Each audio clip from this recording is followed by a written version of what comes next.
Cut the Check podcast, brought to you by Craft Farmer, bringing you weekly motivation, unmatched cultivation tech, and telling you some badass war stories along the way.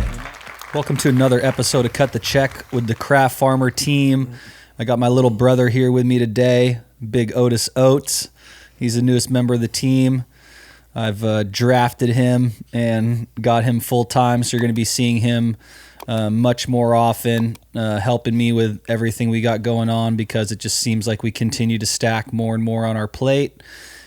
Obviously, the whole idea of the podcast was to bring some kind of value / entertainment, creative thinking, that kind of stuff to your earpiece. And Owen's going to help me get guests, manage it, that kind of stuff. It's starting to get everything's getting a little out of control for me, like like a functioning out of control. So he's going to help with that. And I just want to thank our sponsors, Grow Generation. You can use a discount code CraftFarmer10 at purchase. Anytime you need to get a little something, every penny counts. And then we also want to thank our sponsor, Tree Star Seed Bank, home of the exotic beans. So regardless of your opinion and what everybody thinks about something, we all have an opinion. We're all entitled to our opinion. If it wasn't for our sponsors, I don't know how long I could make the show go on. It's expensive. We put a lot of money into cameras and audio equipment, and you know how Craft Farmer does it. Craft. Everything we do is craft. Everything we do is good. So please, if you need some seeds or you need some equipment, using that discount code and shopping with our sponsors allows us to keep doing this kind of stuff. So just something to put out there. Again, thank you to Grow Generation, Rex, Michael, the team over there, for believing in what I want to do and the message that I want to send to the cultivators, and Tree from Tree Star. We really appreciate you guys supporting us and believing in what we're doing. So it's official. Craft Farmer is now a multi-state operator, which is wild. Couldn't do it without my team, my partner David, my partner Ruben, and of course the mayor of Detroit, Mark Savaya. So thinking back to it and thinking what we've done, we're now on day 16 of flower in our first room. And in a 4-month period, we designed, built, installed, and planted. It's an amazing feat that we got it done. I want to thank everybody who's been a part of it. Lake from Plum Tech in Michigan, always loved his work and who he was, and to be able to work with him and work with people that inspire me and do really good work, and now being able to work with them is really cool. Plum Tech came through in a massive way for us. They did all of our plumbing. They did all of our environmental controls. They installed all of our benches. If you're in the Michigan market and you need plumbing or other services, I highly suggest you reach out to Plum Tech. They did some really, really cool things for us and really fast. And I couldn't say enough about Lake and how awesome it was to work with him. Thank you, Brandon and Ivan from Athena, JJ, Dylan, Mobile J, my team at Athena. Super, super helpful. Dylan has gone out of his way to help me. I remember when I first met Dylan, he felt just like a long lost brother, and we've continued on that relationship, and I always manifested that I wanted to work on a project with him, and he's helping us out as well, and it's just really cool. I built a team of everyone who's inspired me, and the people that I want to work with has joined in on this project, and it's really incredible. At this point, like in my life, I don't want to just be growing. Like I want to be growing with people that inspire me and bring out the best in me. And that's the team I've created. Ruben is kind of like behind the scenes. Nobody really knows who he is. He doesn't have IG or anything like that, but he's a fucking beast. I've seen him manage acres of mixed light in Salinas and run huge labor teams, and just amazing, like the stuff he does, like building cultivation calendars for like the whole year plus. Like he'll build an entire schedule for an entire facility, like for the whole future of when it needs to be planted, when you're cutting clones. Like dude's an animal. It's incredible. Yeah. And he's on board. We brought an entire labor staff to Michigan, moved an entire labor team out there, and they're crushing it. They're following all our protocol, doing everything that we're saying. Every morning, all the data's coming in exactly like we wanted and planned. And we're running that facility right here out of Craft Farmer HQ, which is crazy. That's awesome. That is awesome. You guys have seen Alex. If you're on the Patreon, I can't say this enough. The Patreon is fucking on another level. That shit's firing on 3.0. Anybody who's on the Patreon is winning big. Like bringing Alex onto this team has taught me a tremendous amount. Like I've learned so much value from him and what he knows and crop production. And, he's just so data driven, and every decision and move he makes is all on numbers and data and what he's seen, and we're seeing the results. It's really cool. Alex is brilliant, actually. I mean, you sitting down and having a conversation with him, right away that he's very smart, very passionate, and he knows what he's doing from his experience, which is pretty cool. And we're spending like 70% of his time on the Patreon to educate everybody. So listen, the Patreon's there. You can sign up for it if you want to, but I guarantee you, money back guarantee, that you're going to learn a tremendous amount of information. I'm fucking crushing it on an elite level at this point. Like me and Dank Mob are smashing it. Me and David, Mark, Ruben, we're killing it in fucking Michigan. And we're sharing all that information, what we're doing, the decisions we're making, how we're making those adjustments on Patreon. So shout out to the Patreon. If you guys want to level up, I don't care if you're in a tent, a garage, a basement, a facility.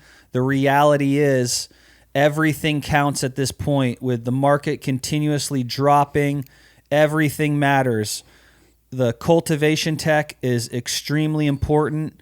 And then to piggyback that, we started the High Society Social Club. Our first event is Saturday, September 24th. It's going to be a mad fucking party. It's going to be amazing. We're dropping baller boxes. So the whole idea of like the Craft Farmer platform is to educate, supply. If I can supply you super fire genetics and educate you on how to grow them the best way possible, you're feeding your family, you're winning. And that's the whole point. Like I want all my peers in the industry to win. I don't feel like I'm really any different than you guys. I've, come up just really the same way. And I want to see everybody make it through this. And the only way we're going to make it through this is working with one another, educating one another, sharing with one another. Sharing is caring, and I fucking care. So yeah, that's evident. So that's where we're at. It's all there for you. You can join and win, or you can keep treading water. Don't tread. Jump on the ship. Olympic swimmers. Yep. Let's go. And I mean, the feedback from your Patreon's been incredible. From your the members of the Patreon. I mean, it seems like every day you're getting a new message or video messages, and people are stoked. And for sure, even the content, like one guy the other day was like, it was great, but I had all these questions, and like watching the podcast, boom, next podcast, you're asking questions that I thought when I watched your Patreon. So it's all tied in, and the current members are stoked, and they're already leveling up. For sure. Nothing but great feedback. Again, I learned so much from the recent posts and the videos, and Alex has helped me elevate my game. I feel much more of a beast having him on the team than I did without him. So super exciting. He's like fucking Clark Kent when he puts his glasses on. You're like, dude, this dude looks like fucking Superman of Cultivation. Yeah. So, it takes a special person to deal with me too. I'm a high energy and fucking going a million miles an hour, and he does really, really well. So super stoked on Alex. Shout out to him. Again, if you're a Patreon member, you can hit us with any questions, as many questions. That just doesn't exist. Like sometimes I think like what we're doing for $250 a month and the information we're offering, and then answering all your questions and doing all that in the DM. If you're a Patreon member, take advantage of the DM and message us questions. Alex or I personally answer those questions and look at all those questions as if it's our garden and what adjustment we would make personally. So it's a hell of a value for $250. Hell of a value. So cool things happening here. We're still, again, pumping out all our orders every day. If you need any irrigation tech, system, anything, you guys got to be shopping with us. You're not going to get any better service. And not only that, like, we're cultivators. We're in the trenches every day growing plants. All this stuff has transpired from people reaching out to me and asking for the kits, asking for the Patreon, asking for the tech. So we've listened to you, and really you've guided this entire ship. Like none of this would have happened without people reaching out to us and telling us what they want, and then from there building the team to support all of those requests. So let's win. We're going to all win together. If you fuck with me, we're going straight to the clouds. We're all going to the top. Going to the top. The cream is rising. So let's step into it and talk about some current events. What's going on in our surrounding cannabis world? What do you got for us? Yeah, well, I mean, the first thing that comes to mind is the whole Brittany Griner incarceration situation. So I'm sure many people have heard about it at this point, but Brittany Griner, there's another person too, right? School teacher who was already incarcerated. How much longer before her? I think it's been a couple of years for him. A couple of years? It's been that long? It's just coming out in the news? I mean, it's been out, but I think this Brittany Griner situation is probably magnified, tapped back into it. Yeah, but so he had, I think it was 17 grams of flour. What an idiot! And basically, from what I remember reading, he had a prescription in the United States and flew to Russia. He was a teacher, actually. I think he lived there with his wife, and he was a teacher for several years. He's a teacher for the students, or he's a teacher for the kids of the diplomats and other people from United States who work at the what's the office called that the United States has in every country? Embassy. The embassy. So he teaches children of government officials that are in Russia on behalf of the United States. Mm-hmm. So he's got a prescription in the United States, uses it as medicine, and essentially was caught with 17 grams, and I think was given something like 15 plus years in prison. In a high security labor camp. Which is just absolutely insane. And he's got back issues and other stuff, and his family is saying that he's going to die in that labor camp if something doesn't happen. Yeah, they've been trying to make, contact and haven't been able to contact him, and I think his wife or his sister were like, he's not going to make it. He can't survive there like that. And they're getting like propaganda messages from him that he's forced to say, and obviously it's not his words. Yeah. And so that, coupled with with Griner, who was basically WNBA. Yeah, she's a WNBA star, all-star.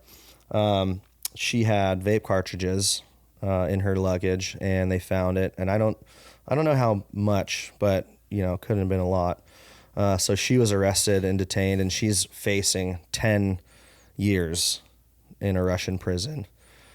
So everybody has opinions about it, and a lot of people think that it's extreme, and I agree that like that's a pretty extreme sentence, but that's also based on what I know here in California, and the rules when you cross state lines and into other countries apply, which is what the law is in that country. And so I'm not familiar with Russian law, but I'm guessing that's what the penalty is, So there's definitely an uproar about it. But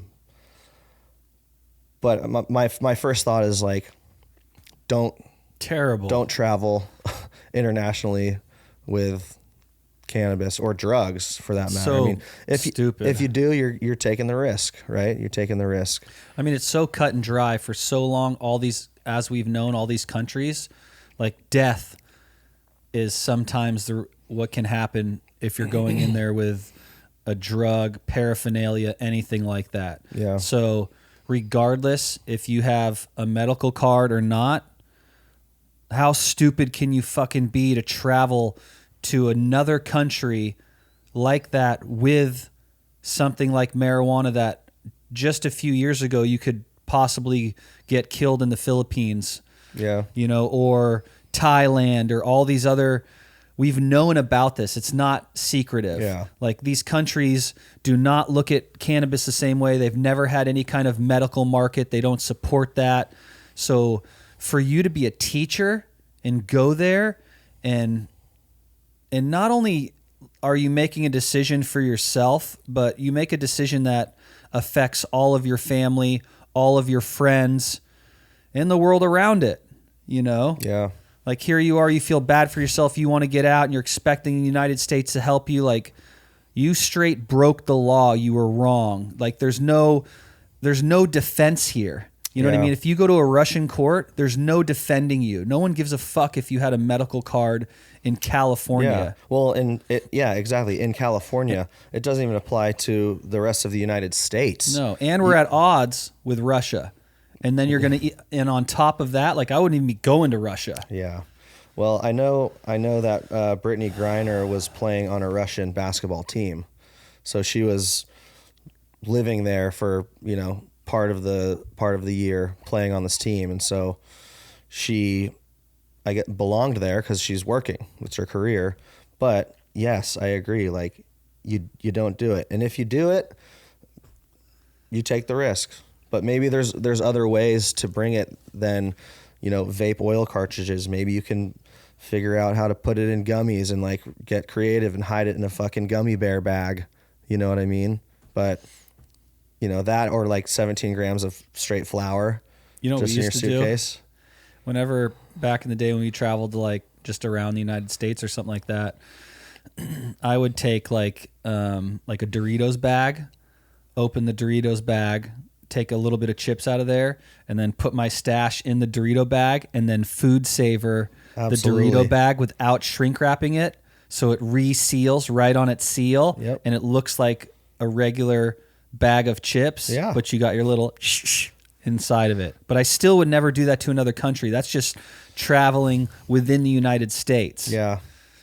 So I brought hash home from Amsterdam once.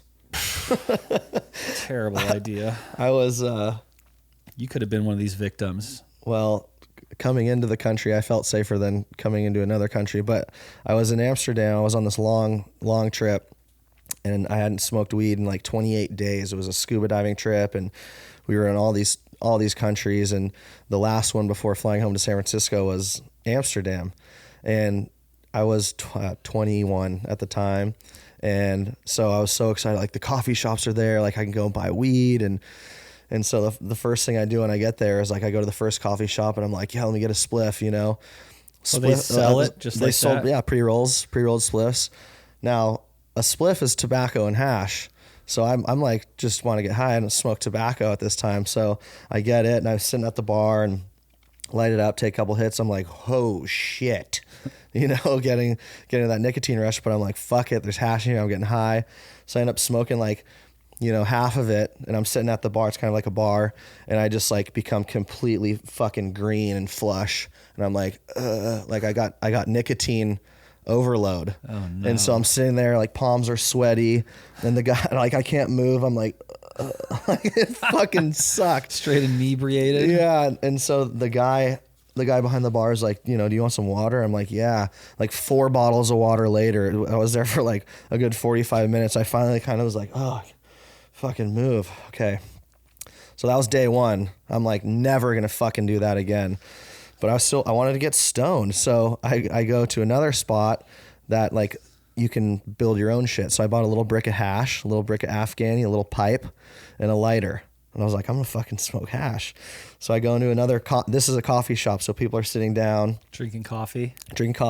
And it's kind of like a ceremony there. They sit and they talk and they take their time and they build it. They're there for half hour, 45 minutes before they even light it. So I go in with my little brick, and I'm like, I think it was like a gram. And how much did it cost? I don't remember. It wasn't too expensive. It was probably like around like $30 or $40. Because if it was much more, I wouldn't have been able to, like, Right. I was baller on a budget. It was an expensive trip. But so I just remember, like, I broke off a piece and I put it in the corner of the pie. I didn't have any flour, so I'm just gonna like smoke hash. So I'm just sitting there and just like roasting this hash, like just creating smoke. I'm getting so like, yeah. And I look around and everybody in the shop's like disgusted with me because I'm here just fucking wasting hash, just smoking out the place. And I look around and I'm like, oh fuck, oh whatever. So I get ripped and it's great. And I smoking that for a couple of days, but only got through like maybe a quarter of the gram. So I still have 3/4 of a gram. It's a decent little chunk. You keistered it? No, I the prison pocket. No. I had this giant duffel bag with all my scuba gear and stuff in it, and it was a fucking heavy bag. And so I wrapped it up and I balled it up in one of my pairs of socks. And I packed everything, all my socks, pants, everything, scuba gear, packed it as neatly as I could and checked the bag. And for, the trip from Amsterdam to San Francisco, I think maybe we went to New York, then to San Francisco, but I never saw my bag until I landed in San Francisco. That whole trip, I was just fucking paranoid. I was like, oh my God. And thinking back, like, was it dumb? Yeah, sure. You should have put it in your butt cheeks. No, I'll never put anything in my butt cheeks. Like, not up it, just in the cheek, where it was like sandwiches. In the crack? Yeah. No, I'll never do that. I mean, and if it's like life or death, maybe, but the bag got there, and I was like, sometimes I'll leave a card, like if they go in and I open my bag, like in the airport, and I'm like, okay, no card in there. Nobody's coming to grab me. I reach in the corner and I feel that one bald pair of sock, and like I felt the little hash ball in there, and I was like, holy shit, and made it. But that's a lot different than what we're talking about than like smuggling 17 grams of flour into fucking Russia. So so there's been a lot of protest, obviously, by Americans, and uproar and calling on our government to do something about it, to take action about it. And so recently, the Biden administration has proposed a prisoner swap to get Brittany Griner and Mr. Whelan back home.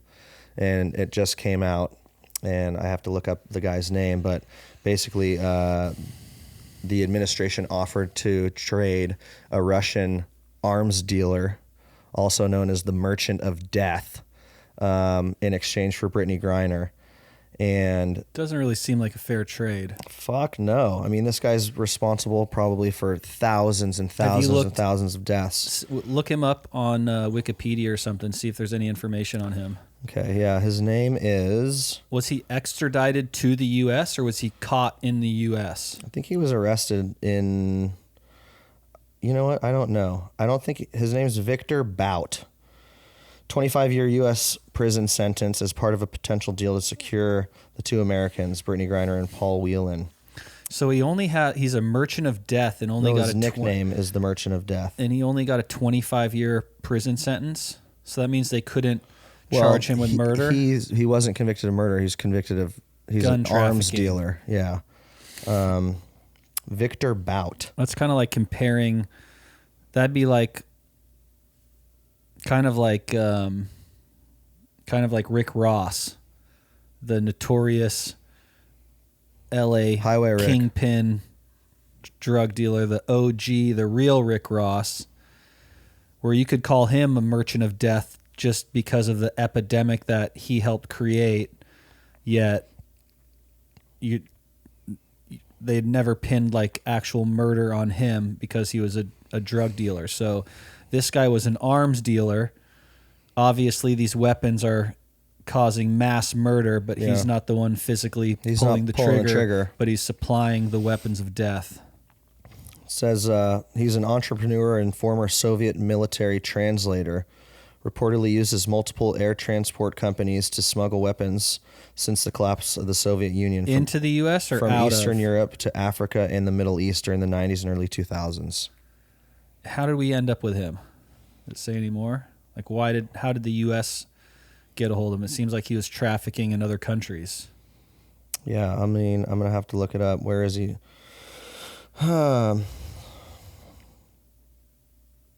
As of 7/28/22, he's shown in custody in Bangkok, Thailand in 2008, but was later extradited to the U.S. and convicted of conspiring to kill Americans. Wow. Serving a 25-year sentence. But he may be part of this prisoner swap. So he was apprehended in Thailand. Mm-hmm. But in addition to that... So he was supplying...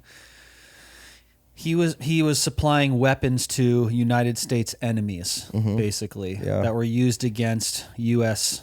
Army. And probably on, innocent civilians in those countries that got the weapons.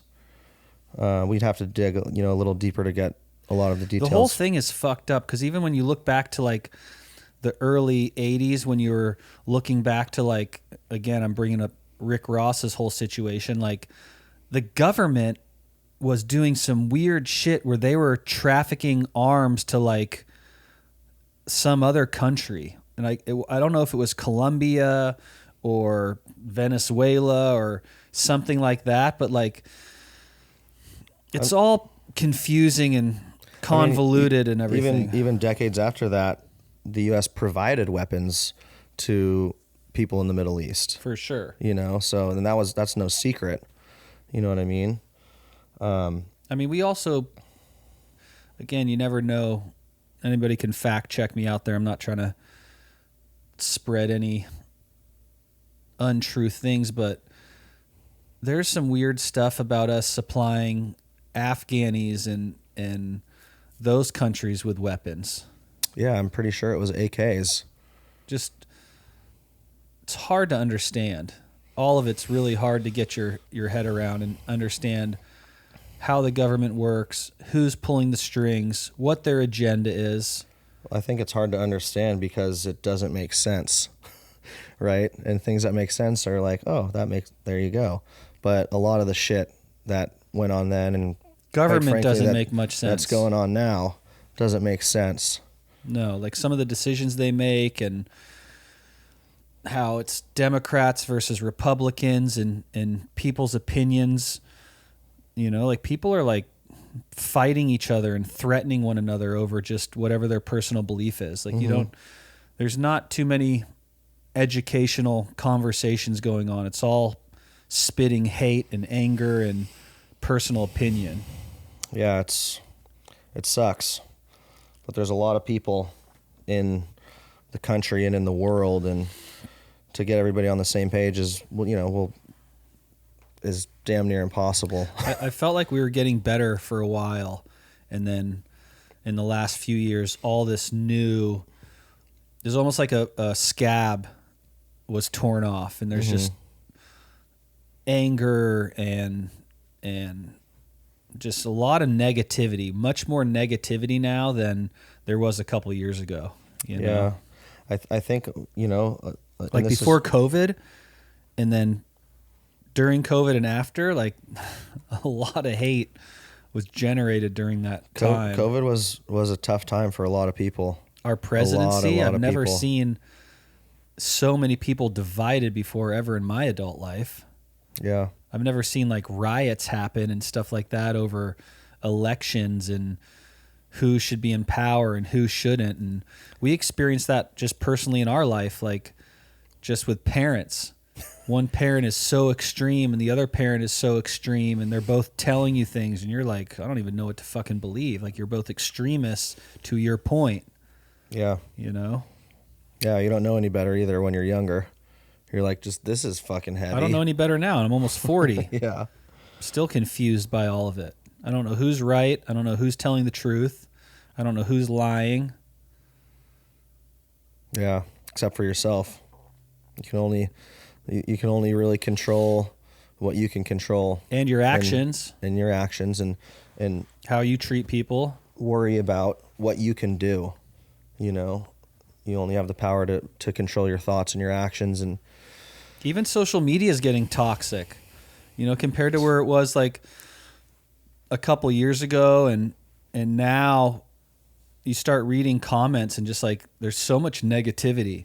I mean, it's been that way for a long time, you know. It just seems like it's been agitated, and it's even more than it was. You know, I read through comments, and most of the time it's negative shit. You know, it's like some random person being like, these guys are pieces of shit and fuck them. And you're like, well, dude, I mean, it's crazy. Haters going to hate. I mean, you don't even know them. There's always going to be somebody that's fucking hating on your shit, making lies up, you know, whatever it is. And it's like, it's going to be like that with celebrities, actors, activists, Democrats, Republicans. Like, it just doesn't matter, you know. And so like the hatred is out there, you know, and I don't think it's going to stop. The best thing to do is like not even address it.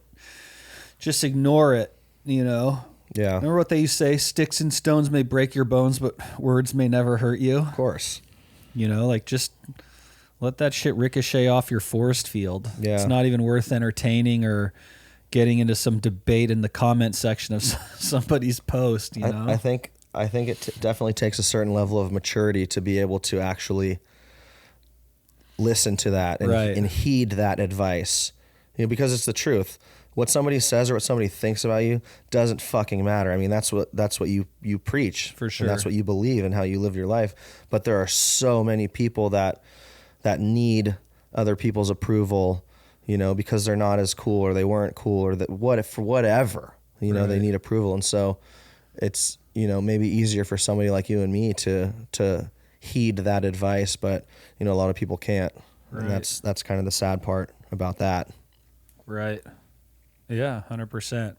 So we're looking at trading this arms dealer for two stupid Americans. But Russia now has countered the offer, and Russia wants to add a convicted murderer along with the arms dealer. Who is the convicted murderer? A former colonel from the country's domestic spy agency was convicted of murder in Germany last year. Wow, that's heavy. He worked for a spy agency known as the FSB. Vadim Krasikov released. Krasikov was convicted in December of murdering a former Chechnyan fighter in Berlin's Kleiner Tiergarten in 2019. Isn't Chechnya a part of Sentenced Russia? to life in prison. So you're talking about a convicted murderer and a convicted arms dealer in exchange for... And one's a spy for a teacher and a basketball player. Well, it doesn't matter who they are, what their crime was, right? One had 17 grams of weed and one had cartridges. So how many cartridges did she have? I don't think it was a lot. I mean, she wasn't like smuggling, you know, a case of cartridges. I think it was personal use. But yeah, it doesn't seem like a fair trade. It's definitely, you know, but again, they're American citizens, and if our government wants them back and they're willing to do that, like that's their choice. I know that there are a lot of other American nationals locked up abroad for other shit that they don't get the media attention because they're not celebrities or athletes. How about everybody locked up in the United States for a cannabis issue, and yet we're going to Russia to try to do some kind of trade, and yet you're just going to leave thousands of people imprisoned in the United States for cannabis crimes. It's completely fucked up and backwards and wrong. None of it makes any sense. And then not only that, the teacher didn't even have any attention until this basketball player got caught up. I mean, there was attention.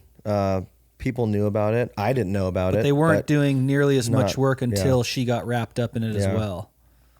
But I think you make a good point, though, about the people that are locked up in the United States for tiny offenses. There are some states, in the South, if you get pulled over with a seed, for sure, a marijuana seed, you go to fucking prison. But I know there are a lot of people and teams working on, getting these prisoners out and working on trying to reform some of these laws, and it's definitely a slow process. I know a lot of people that have been incarcerated for cannabis have been released, but there's still a lot in there, and that's, like what we were just talking about, like some of the backwards ass things that, our country does that we can't really explain. I mean, that's certainly one of them. Yeah,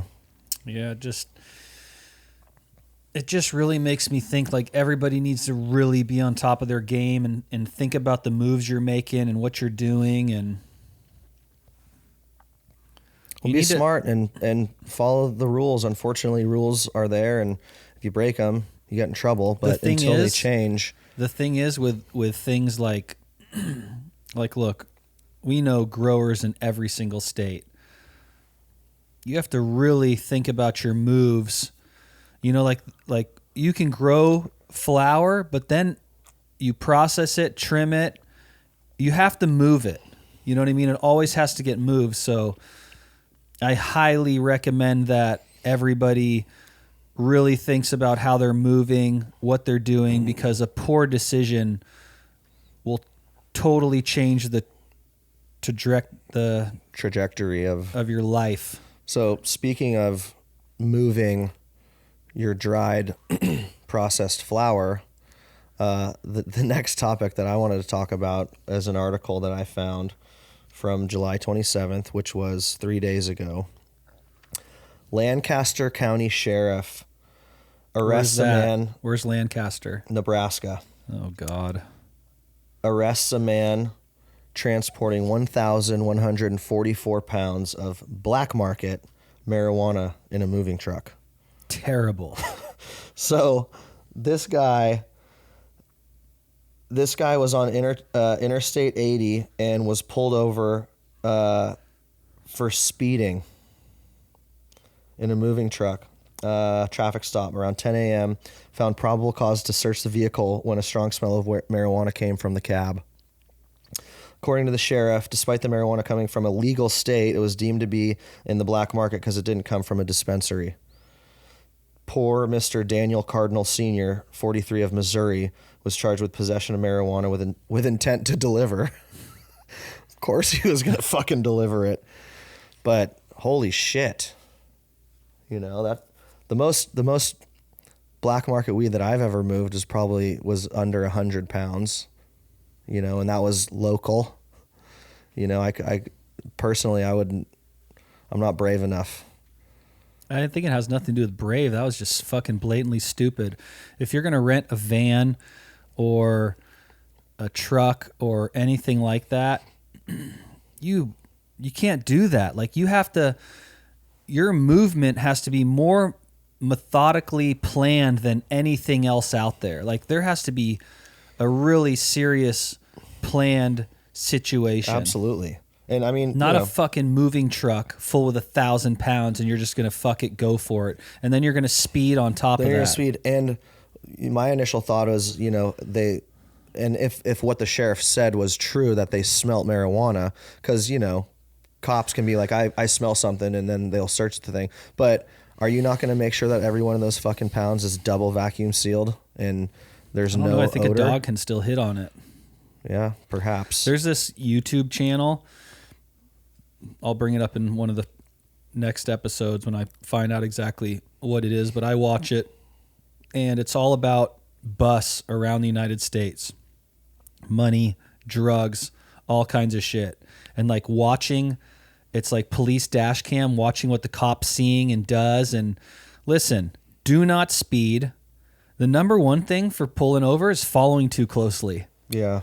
Like, dude, these people in other states will pull you over if you are not 3 cars behind. Like, every one of them is like, you know why I pulled you over? You were following the vehicle too closely in front of you.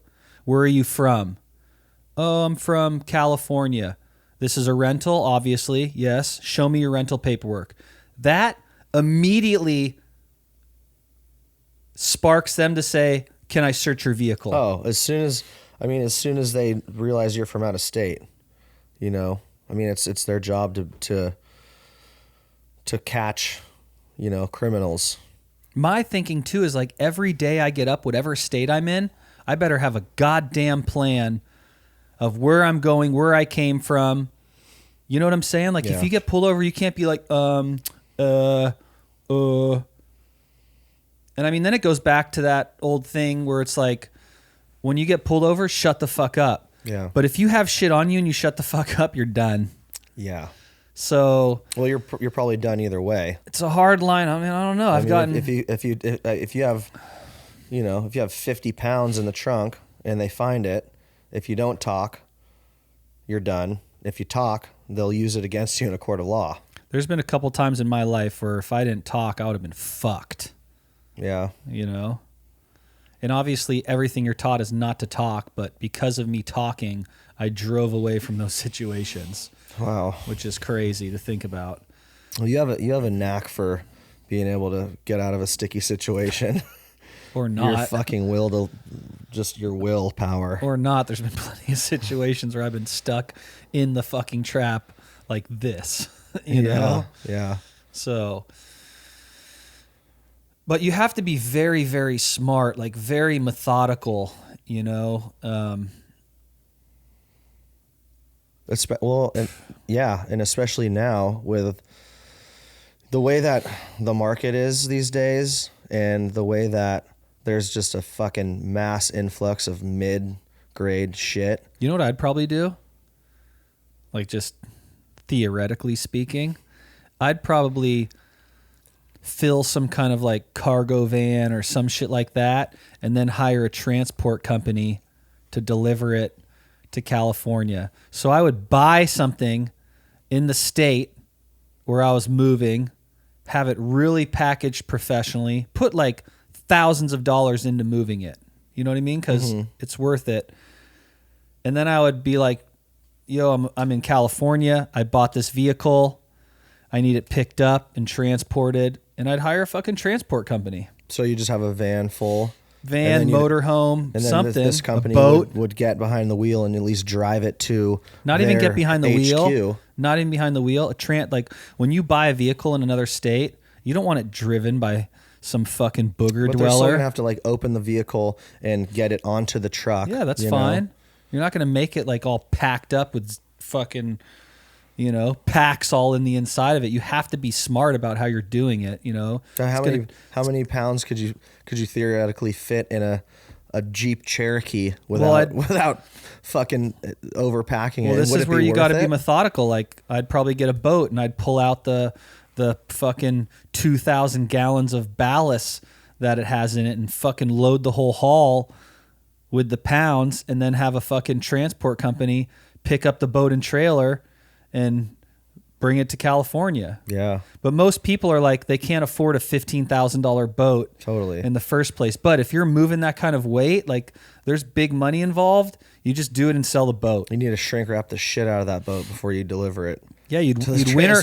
So that's what you would do. Yeah. You would fucking have the boat in whatever state you're moving.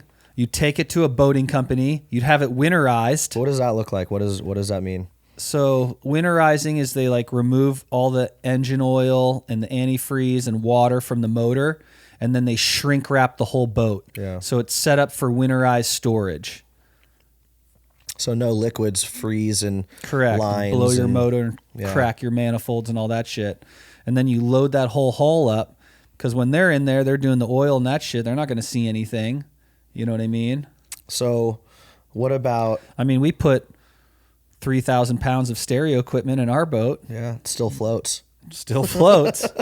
What? You can't see it. Okay, so that's the craft farmer way, because that's how you do things. And I mean, there's even people better than doing... I mean, dude, work's getting moved. So how about somebody who doesn't have 15K laying around Let's to buy play a the fucking game. boat? Give me a scenario and I'll tell you how to get through it. Say I've got a trap spot and it's maybe 40 lights, and I harvest 80 to 100 pounds. On your best day. On my best day. Okay. I mean, that's a pound of light right now is low. Aren't people fucking getting 2.5 to 3 on a good day? It depends on the strains, but a lot of these... They got that craft farmer tech. A lot of these strains that are selling are not big yielders. A lot of the stuff that moves fast in these exotics and are not big ponies.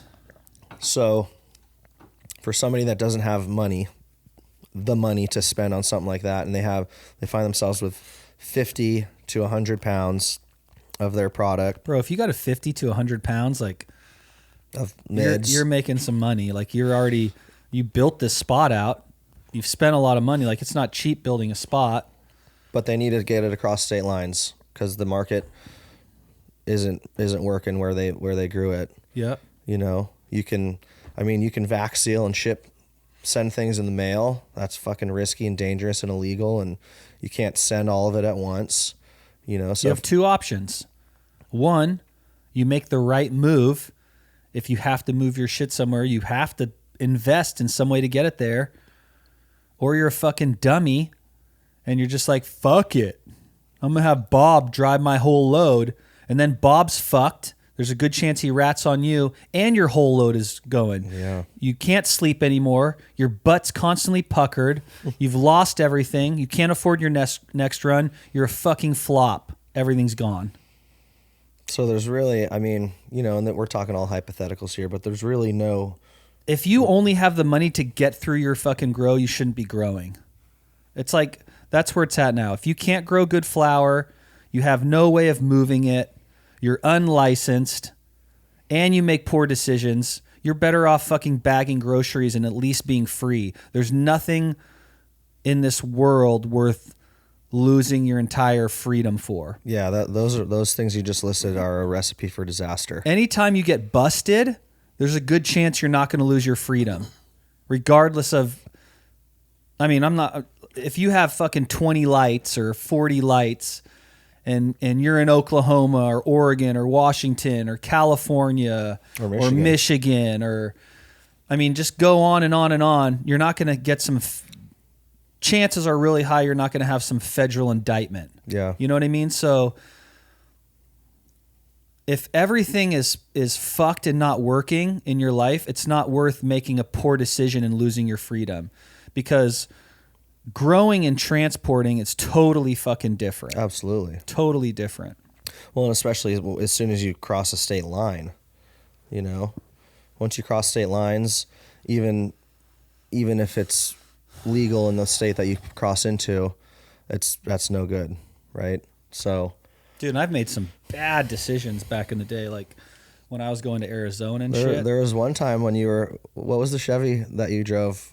I think we Ian and I recorded a podcast about that whole situation. We're going to drop it, but that was an 85 long bed, lifted Chevrolet Silverado, and I'm fucking smashing down the freeway to Arizona with a duffel bag of keef next to me in gram bags. Like, that was... Yeah, there was nowhere to store. Everything I'm saying right now is like I'm talking about that idiot I was when I was 19. Fucking stupid. There's nowhere to store that shit in that truck. What a dumb fuck. I should have removed the spare tire, put it in some kind of like metal fuel box or something like that, bolted it up under the frame or strapped it under the frame or fucking done anything. Well, what? You were 18 years old? Maybe 19? 19 or 20, I think. Idiot. Brain's still developing. Brain wasn't there, bro. Yeah, no, I know. But that's how you learn. Those are life's lessons, right? That was before I got shot. Thank God you didn't get in trouble or something. The fucking truck broke down and you just walked fucking down the interstate with a duffel bag of pounds and pounds of And when I got to the liquor store, made my phone call, I'm sitting there, CHP rolls up. Jesus, dude. And he's like, hey, what's going on? You know, and I'm like, oh, I'm just waiting for my mom. I probably would have literally shit in my pants. Maybe as a distraction or something. I don't know, but fuck, dude. That's it's pretty scary. The officers just stand there talking, and here's like, and then just smells stink. He's like, I gotta go. He'd be like, what the fuck is wrong with you? And then that would just, are you missing from a hospital? Are you retarded? Like, it would just, wouldn't have gone good. You better hold your shit. Yeah. I would have. That would have been weird. But the saying, you shit your pants because you're freaking frightened. I've never shit my pants when I've been frightened. I guess I haven't either. But so where's the term come from? I remember one time when I was in high school, we were partying at the river, and this dude I don't know what happened, but obviously there was a scuffle, and this dude got fucking punched. Like, got hit right in the fucking chin in the right spot. Hit him in the button. Hit him in the button. All muscles cease to work. Sphincter let go and just shit his pants in front of everybody at the party. God, that's just insult to injury. Getting knocked out, punched in the chin, but you shit yourself on the way to the ground. That's a bad look. Really embarrassing. It's a bad look. You're like coming to, and people are looking at you, and you're just feel liquid running down your leg. I tell you what, my fighting career would be over after that. I'd throw in the towel. I'd hang up the gloves. His fighting career was over before that. He was obviously trying to fight someone, though. Couldn't do anything. Yeah, it's a sad story. But yeah, as far as transportation goes, I think the point is you got to be smart, and if you don't have the money to be able to do something intricate and safe, then you might be in either the wrong state or the wrong business. Again, when you start doing multi-state, like, that's just, I don't fucking know. I would never do that. I don't even know how they do that properly. But a friend of mine, a good friend of mine, when he used to move his weed, he had a ranch and he had cattle and shit in there. And he would fill trash bags full of all his fucking weed, put it in the front of the trailer, and throw cow shit all over it. Like, hay, cow shit, and then would load a cow into the trailer and be like smashed to the city, and would literally meet his people at like a restaurant or a parking lot or something like that, and would pull all the fucking trash bags out of the shit in the hay. Damn. Give it to them, and then fucking have Rodrigo then come, meet him, drop his car off, and then take the fucking cow back to the ranch. Wow. That's one way. Another way is always good. You have your dump trailer full of shit. All kinds of shit. Like you're going to the dump. Again. No, the dump. Like okay. Construction supplies, trash, garbage, cardboard, building materials, fucked up plywood, all this shit stacked all up. At the bottom are your smashed ass pounds. No, you can build a box or just have something to protect them a little bit, and then you just fucking cover it up roof high, and like wherever your destination is, you find the dump around the destination. So when you get pulled over, you know what you're doing. Hey, you don't have to feel weird about anything. Yeah, I'm going to...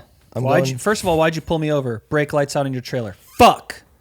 Yeah. I just had this thing worked on. It should have been fixed. Where are you going? I'm going to Tamales Bay Dump. That's a local transport. That's what I'm saying. I don't fuck with anything out of state. Yeah. I wouldn't do anything like that. I'm on my way to the Portland County dump.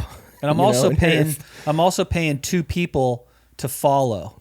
Yeah. You know what I'm saying? Yeah. Like, and not be stupid when they're like changing lanes and shit like that. Almost like fucking radio. Psh, need to move to the center lane. The vehicle behind you moves, guarding you, so it doesn't look like you're just moving together all over the place. You know what I'm saying? Realistically, you're better off always in the slow lane, doing 50 fucking 5 and staying 3 car lengths in front of you. Yeah. And not breaking any law. And every time you change, checking your brake lights, your reverse lights, your blinkers. Yeah. When you look at these dudes who are like getting wrapped up, yeah. they look like fucking... This 1,144 pound guy looks like a winner. Dude, but then on this police thing, like watching people get pulled over and they've got like fucking luggage full of money and shit like that. Like, dude, you're not getting your money back because you can't prove that it came from a bank account. So you gotta maneuver and you just gotta really put thought into it. It's like when you watch these movies and they're like doing a break or breaking into the bank or the vault. Like they've got plans. Yeah. You can't just load the U-Haul and just fucking hit the road and you're all tired and fucking veering all around. Like that's what's happening, you know? I think also the point of it is, you know, you really don't want to have to transport and, you know, but if you do it, like you risk incarceration, losing your product, losing your money, you know, or having the dude rat on you that's transporting. Yeah. I mean, those are all things that you risk by doing it. Dude, 1,100 pounds is a fucking hit, even if you're selling them for $300 a pound. Yeah, I mean, it could have been, you know, last year's outdoor crop. That's still almost like $400,000. It's almost $500,000. Yeah. Like that's devastating to any fucking project.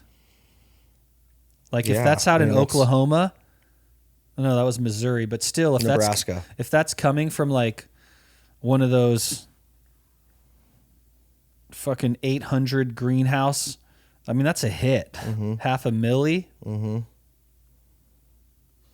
Absolutely is crazy, dude. I don't care how much money backs that, you know, that grow or whatever, or whoever's funding it. That's fucking crazy. Yeah.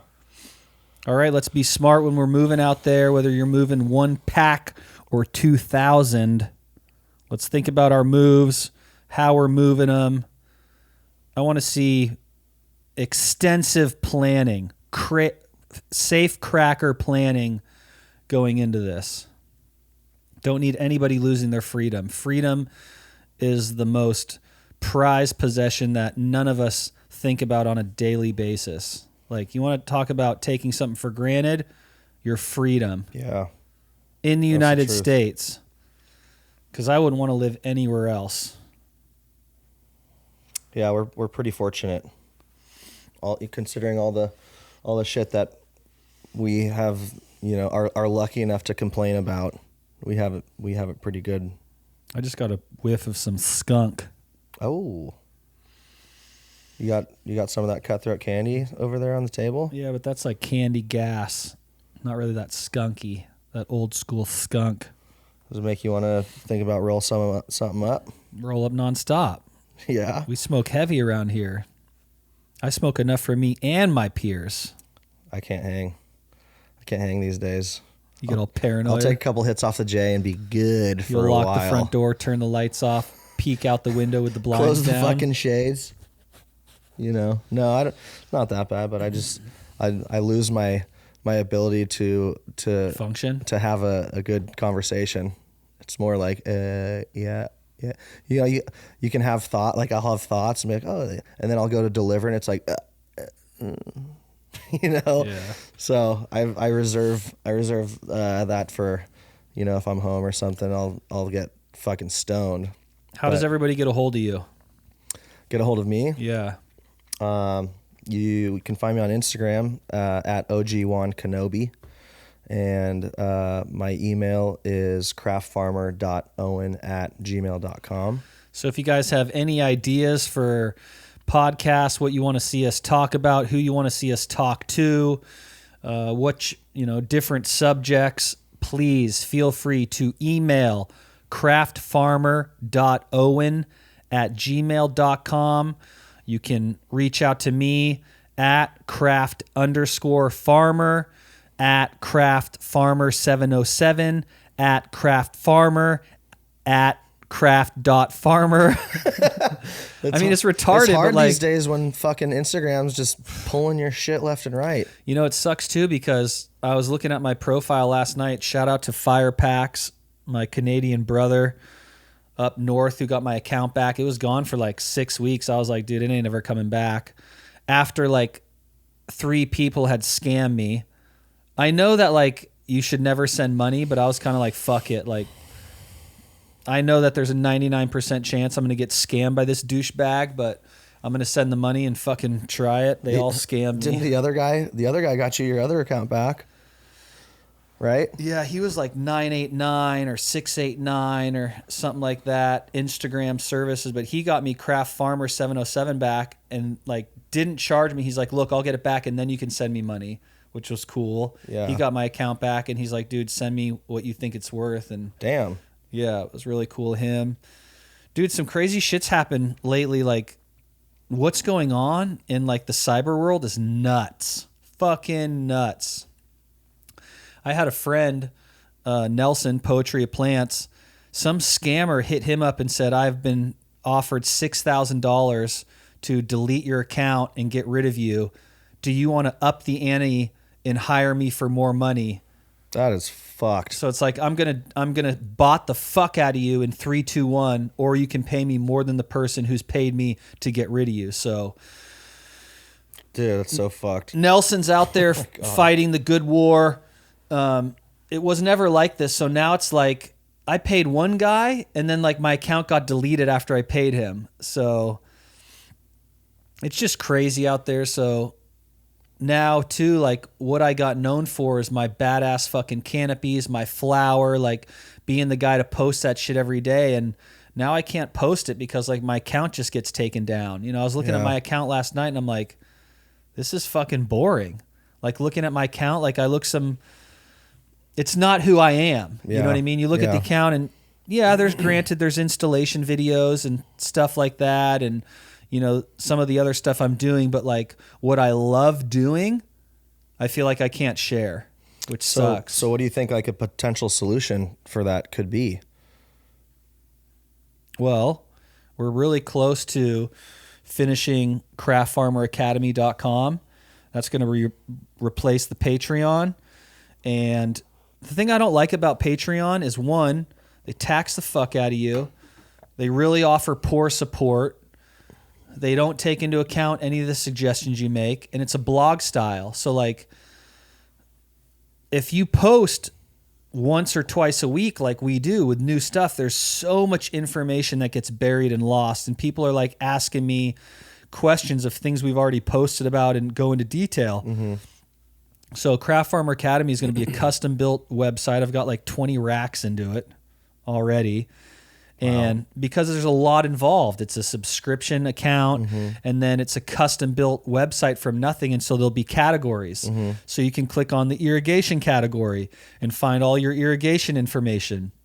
You can click on the environmental category, get all your environmental stuff. You can click on flower pictures, have all the stuff that I've grown and what it looks like. And same with flower videos and canopy shots. So like there's going to be all these subcategories, which is just going to make it more valuable to the audience. Well, it sounds like it's going to be extremely user friendly. Yeah. And you know, the Patreon subscribers, they're all at different levels of their cultivation.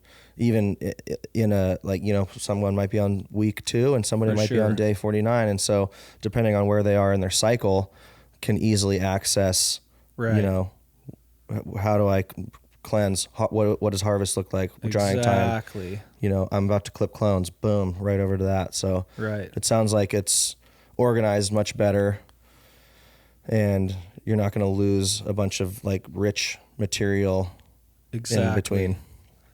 So we're working on that. I've met a lot of different amazing people through, you know, Instagram and inspiring people and, you know, all of that. And so I've had some people different people reach out and say, hey, we can help with this or help with that. And so we're working on a Discord server right now also. And obviously, like, I'm not good at that stuff, so I have somebody helping me with that. So hopefully we roll out more information with that. And then, just trying to find things. Like, you guys got to understand, I get so many DMs like, where's the fire at? How do I get cuts? Where do I get flour? Like, the whole point of the High Society Club is I could really separate the serious people from the non-serious. So it's like, you become a High Society member, you can get access to all the elite cuts that are getting you paid, you know what I mean? And we can have an event with these like-minded people. I can really just take the serious people out who really want to be a part of our team versus the mass audience, and I think the people in the social club will be able to help each other also, for sure, not just come here for what and I think that they could potentially help you too. Like, so that's the point of it, is having it's an open room full of serious experienced growers. The networking alone, like, one of the biggest takeaway from the class that we had, the networking, like, dude, the message that I got after, one person got a job in another state by coming to the class and meeting an operator who was looking for a cultivator. No shit. So, like, that happened. Some other dude met a dispensary owner in his state in Oklahoma, and they connected. Now that guy's getting, I think it was like $600 or $700 more a pound than he was getting before, and they're buying all his flour. Wow. Wow. You get very cool. Yeah, and it just the networking that was happening and that I saw happen was priceless. So it really works. Yeah. And then again, if it's not your cup of tea, don't drink it. And so, simple. Once again, how if somebody's interested and they want to join the social club, what's the best way to do that? There's so much involved in the social club. I can't just put it all out there. So the easiest way is to send us a DM. We'll email you everything that the social club covers and what's involved in it, and then you can decide if you want to sign up or not. We're holding our first event September 24th. It's a Saturday in Santa Rosa. Hopefully we should have all the rings done by then, so we'll be mailing out the rings and handing out the rings to all the members on that event. Yeah. And if you're a member and you can't make the event, I've still got you. If there's a baller box that you want or any of the seeds that we're dropping, me and Uncle Dad Vibes behind the scenes have been working extensively at making some crazy crosses. So, we've got like the galactic warheads we've crossed, the cutthroat candy we've crossed, the Obama we've crossed. Like, Ian's been just doing God's work. He's got the original DJ shortbread. He reversed a Obama to make an Obama male, hit it to the blueberry, hit it to the cutthroat candy, hit it to the pineapple dolomite, hit it to the splash. So we're going to have some crazy crosses.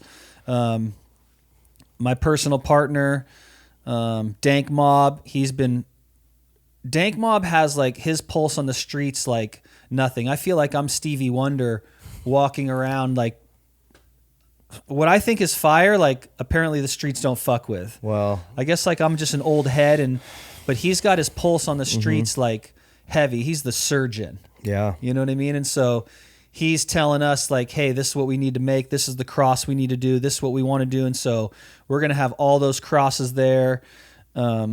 Starfire's got all his crazy crosses, his apples and banana line, his baller boxes. All that's going to be available to members, just like it was available to all of our members at the class. We're going to have pro joint rollers there, rolling up fucking big doinks of fresh flour, hash holes, things like that. I'm very lucky that my peers are supporting me. We've had some big dogs join the club. That's great, man. Shout out to my homie Drew, Green Dog and the crew are backing us. They're going to be there. Big D from Preferred Gardens, he's a part of it. He's going to be there. He's got some fucking crazy crosses that he's working on that we'll drop together. But the whole idea is just having super fire, you know, like I'm not a breeder. Ian's a fucking phenomenal breeder. I think he like makes some of the baddest crosses that I've ever seen. Yet, first and foremost, he's a cultivator. First and foremost, I'm a cultivator. So we're not just making crosses. We're badass fucking growers in the trenches every day. Our partner has his hand on the pulse telling us what the market wants. And so I cannot wait for straight candy fucking blueberry Obama terps. Yeah, that's going to be fire. Cutthroat candy to the DJ Short blueberry. That's going to be fucking fire. Like Cutthroat to the Obama fire. Like I'm just really excited about a lot of shit. You know, we're about to drop the Galactic Warheads in the splash. Fucking both those strains with under canopy lights. I hit like 3.4 to 3.6 pounds per light paired with a fucking Think Grow. So like, that's nuts. Crazy. And everyone still DMs me like, bro, this doesn't work. This is for the gram. It's like, the fuck would I do anything for the gram? Like, I'm about getting my motherfucking paper and growing fire. It fucking works. Did it for the gram. Who the fuck cares about the gram? I've seen it firsthand. That shit works. I don't skirt anymore. I only leaf, and my bottoms are fucking golf balls. Hard, dense, drippy, fire terps, no smalls. Cut the motherfucking check on under canopy lights. Get them or keep doing what you're doing. Yeah. It's that simple. It sounds like we'll be able to get them through your website here pretty soon, right? Yep. They launch in August. So we're taking pre-orders now. If you put your pre-order in, we're really close to shipping those out. You can run 2 per 4x4. You can run 3. I'm running 3. And my first, so for my little 10 light room, I invested $10K into the under canopy lights, and I got an additional, I think like 13 or 14 pounds than I was used to. Holy shit. And it wasn't smalls. So wow. Let's say you get $1,500 for that. Like those lights paid for themselves and plus on the first run, and then everything after that is extra. So yeah, that sounds like a no-brainer to me. Just something to consider. So again, reach out to us on all our platforms, email, Instagram. We're going to keep adding to YouTube. We're going to get more installation videos up. If you're doing irrigation, you need help, don't hesitate to reach out. We're always here for your feedback, good, bad, constructive, it doesn't matter.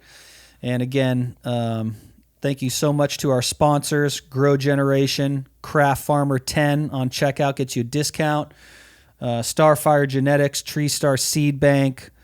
Much love. That's a wrap. Thanks for having me.